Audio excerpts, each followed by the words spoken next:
Facing connection issues in Temu, here's how to fix it. First, check your Wi-Fi or data connection to ensure it's stable. Try opening other apps to verify your connection.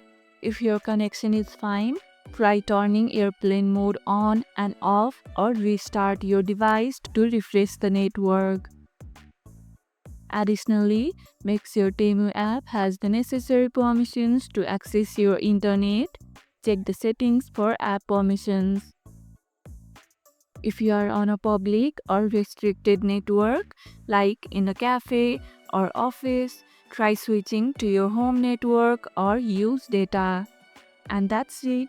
Your connection should be back to normal. If this video helped, hit the like button, share it, subscribe, and leave a comment. Thanks for watching, and I'll see you in the next one.